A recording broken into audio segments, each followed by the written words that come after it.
Teenage pregnancy is what we are discussing right now, and of course it's after publication by Standard Media, and we want to make sure that you are part and parcel of this conversation.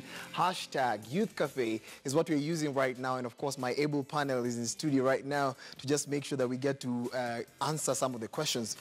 And we'd like to ask, what's the space of the parents, what's the space of the community in this? I think parents need to play a very important role when you talk about teenage pregnancy. But the problem is that parents have left the burden to the teacher.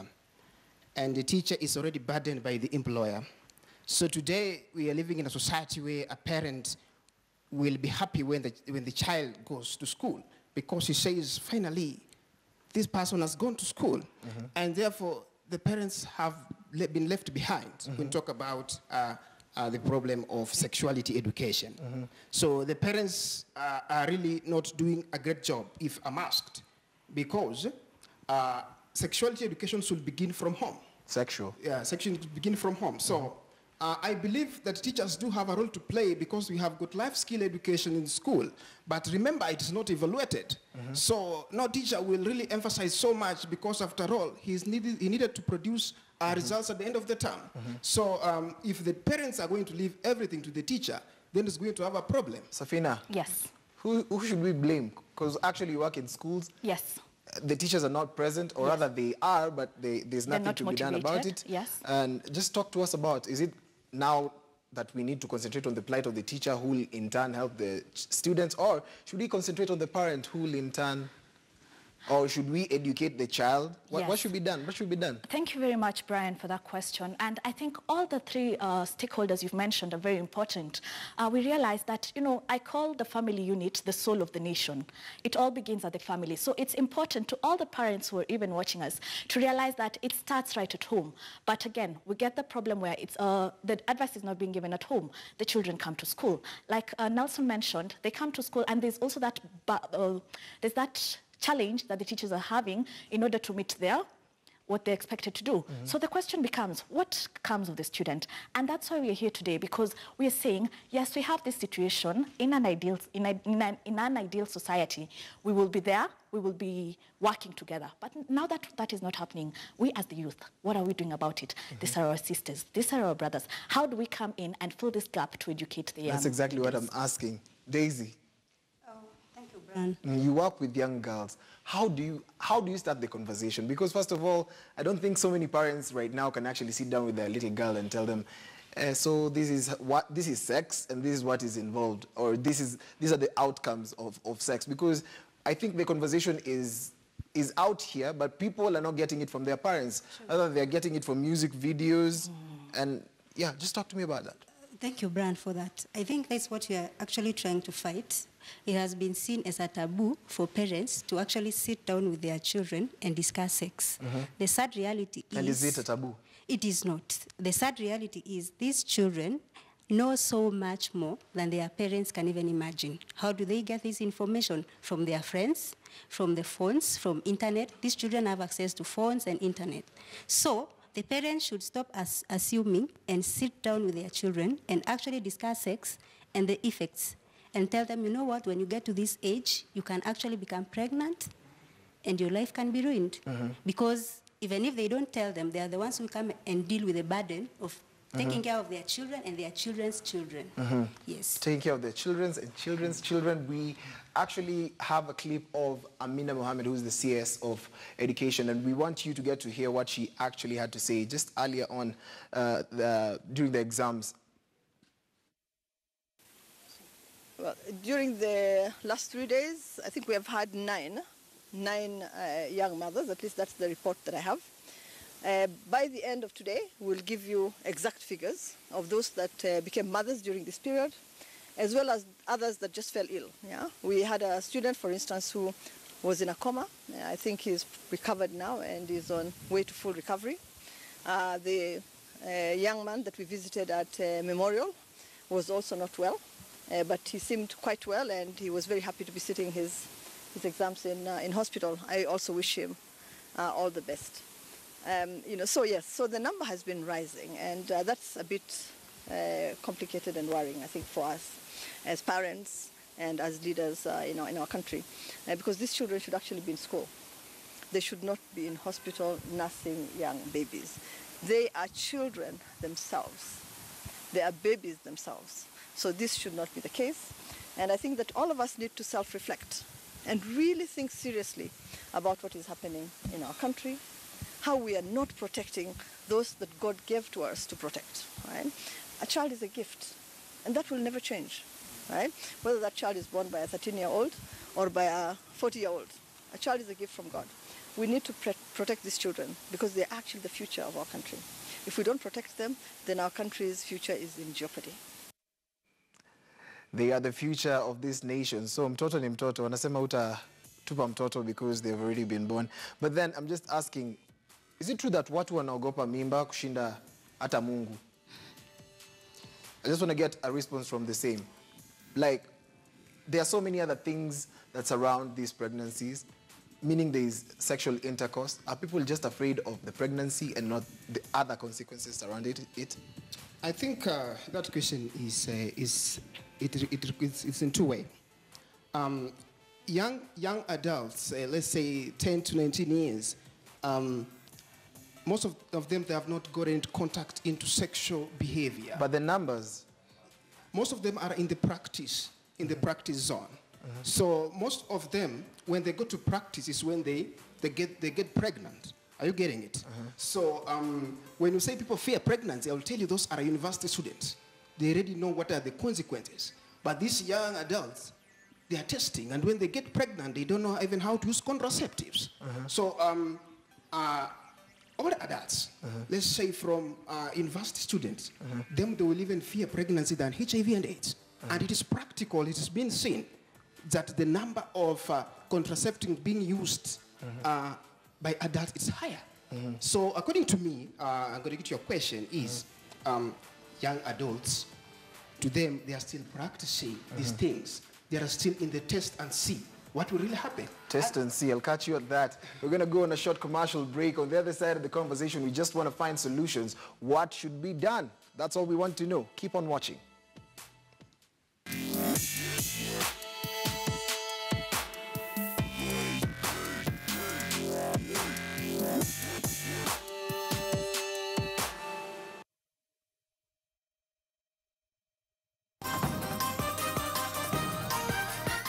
KTN Friday Briefing highlights in association with KCB Bank. Naomba nitangaze kwamba kutoka leo kusitokee mtu anitenganishe mimi na ndugu yangu Uhuru Muigai Kenyatta. Messages of unity and peace dominate Kalonzo Musyoka father's burial as top leaders converge in Sekuru. Mpango wetu ni tutafute pesa ingine isipokuwa ndugu yangu pia ameniambia nisikope. Sasa hii barabara kama sikopi barabara jamani zitatoka wapi? Leaders divided over rising debts as President Kenyatta maintains he will continue borrowing for development's sake. What we are about to undertake is a tough journey, but we will walk that path. Government vows to act tough and reintroduce the so-called Mishuki rules as a task force is finally established. And in sports, Brazilian football legend Ronaldinho Gaucho arrives in Kenya for a 3-day football clinic. Parenting, schooling, building, investing, saving, or maybe retiring. Achieve your dreams with the KCB Gold Savings Account. Enjoy Kenya's highest earning interest rate by visiting any KCB branch today and opening a KCB Gold Savings Account. KCB Bank. Go ahead. This is KTN News.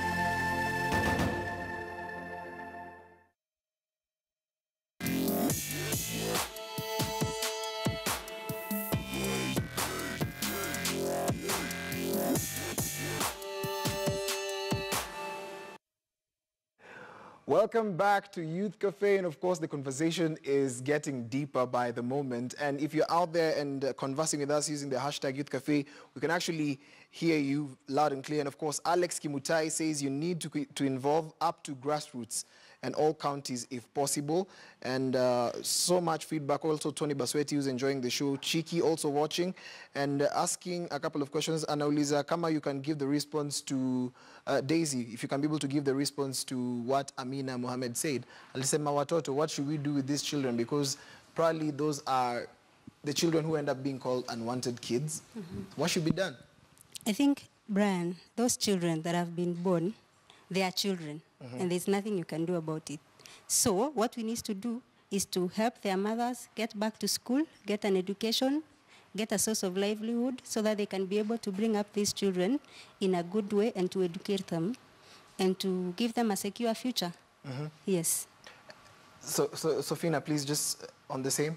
Yes, also on the same, it's a problem that is there in society. And, as Amina put it, and also as Daisy put it, it's that let's look back and accept that this is happening and accept the children into the society and just embrace it as it is, move forward with a solution rather than having the blame game. Are NGOs generally concentrating on the wrong, not to say that it's wrong, yes, but are they concentrating on the diversion of it all? Because they're talking about sanitary towels, sanitary, Yes. And the gentlemen, the young men are not being told to be responsible. So the NGOs only concentrate on guys who are like 21 years and above. Have the teenagers been neglected? And is that why the teenagers are becoming pregnant by the day? Thank you so much for that question. I really loved to address NGOs in such a forum. NGOs today have been left behind when talking about teenage pregnancies. NGOs should realize that things are changing very fast, especially in this internet technology. It is shocking that young adults in Form 3 already have a WhatsApp group before they even finish Form 4.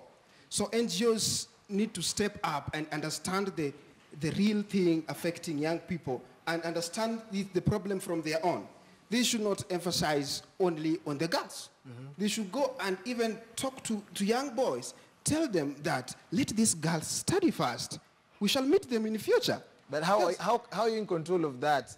Yet our pop culture is more sexualized. Like most of the content played on our TV screens, with an exception of some few stations, they actually display sexual content.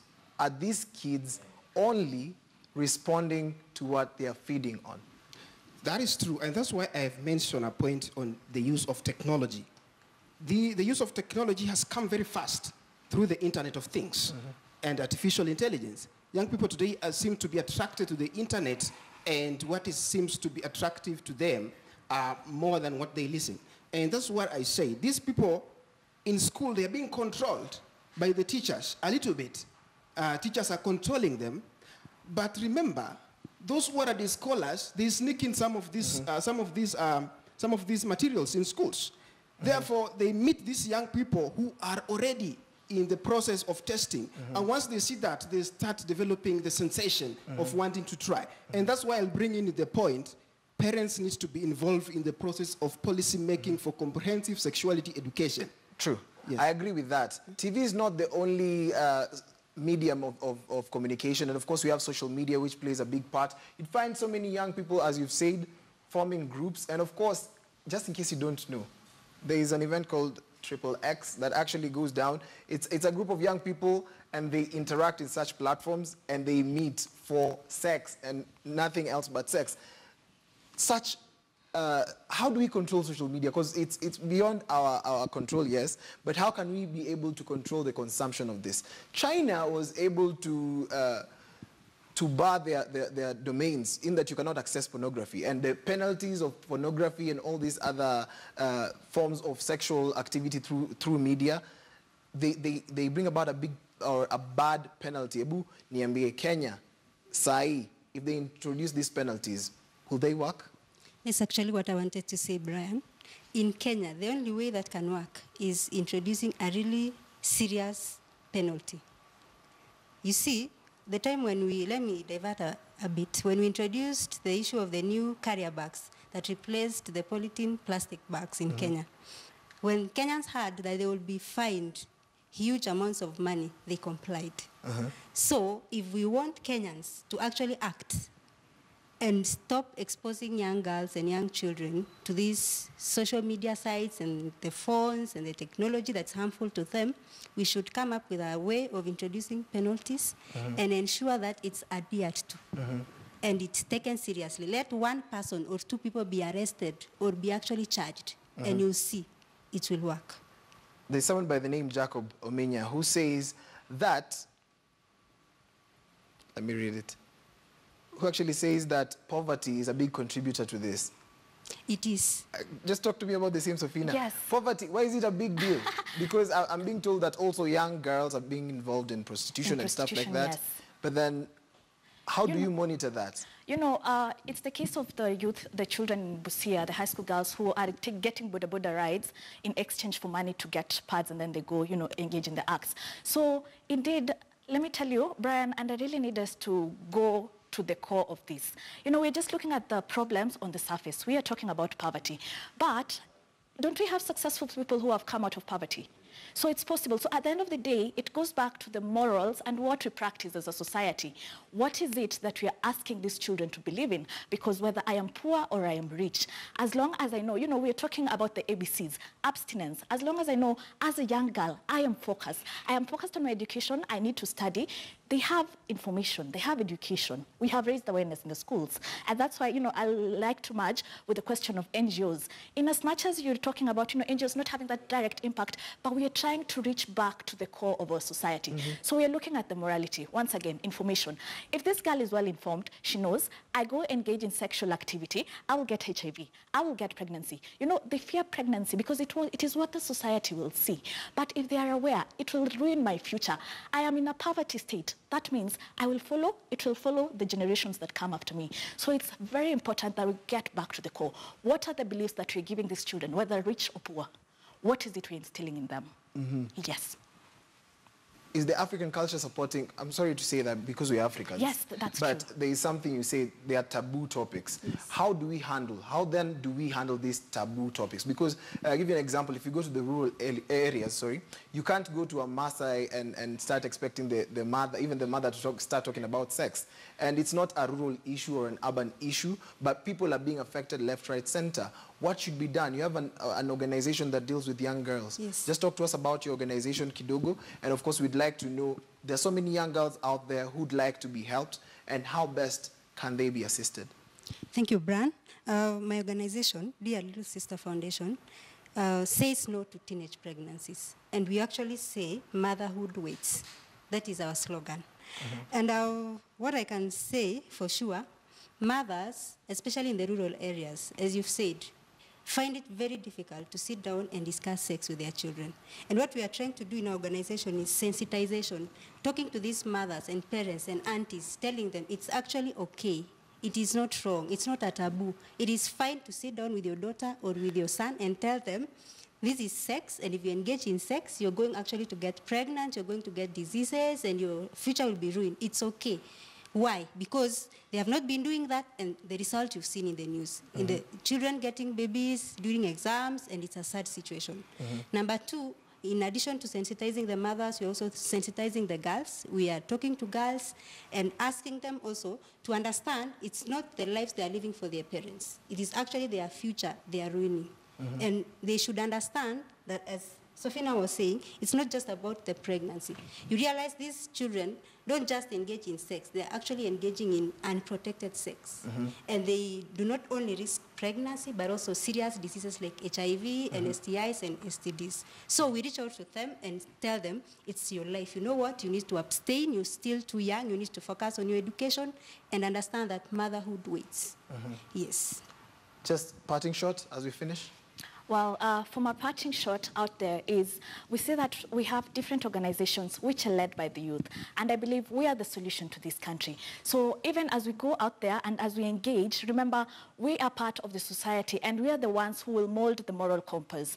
As it is right now, we know we have very different challenges in our community, but let's reach out there. You know, for example, like in our school programs, we go and we reach out to what is the core of the student. You know, we look at their personality, we look at decision making, we look at emotional intelligence. intelligence. So the minute you're able to equip a child with these principles, I believe they are able to conquer the world, including peer influence, young and old men, actually, young and old men alike, who will be sweet-talking them and telling them, you know, let me carry you on a boda in exchange for pads. So I know they'll we're be able finishing, to... but I'm asking, yes, what's the position of the man in such a situation? Yes. In that, do we have men who are out there assisting the young girls? And have you encountered such? Yes, and Brian, thank you so much for just raising that issue, because, you know, even as we talk about the pregnant girl, she did not engage in this act alone. That is one thing that we need in every conversation that we're having. Let's have the girl child and the boy child. So when we're talking about morality, we are not telling girls, stay away from the boys. We're also telling the boys, be focused in your education, be focused on where you want to go at the end of the day. So it's about both children, both teenagers, boys and girls coming together and understanding where they're headed to at the end of the day. Parting shot. Thank you so much. I really want to send a message. You are thanking me. You guys are just thanking me. Thank you. All right. Every moment you're just thanking me. Okay. Okay, I really want to take this opportunity to send a message to Amina Mohammed and the whole Ministry of Education. I want to tell them that comprehensive sexuality education that has been enshrined into life skill education in schools should be emphasized. Let us not just rush into punishment and saying that we want to put these young people maybe in jail or something. How many will you put them? And these are young people. Which community will you be raising? So I really want to tell you that let us come together as state actors, non-state actors, give a good comprehensive sexual adolescent policy that will support our nation. Thank you very much. And that's how we finish this conversation. And it doesn't end here. It continues on our social media platforms. #YouthCafe.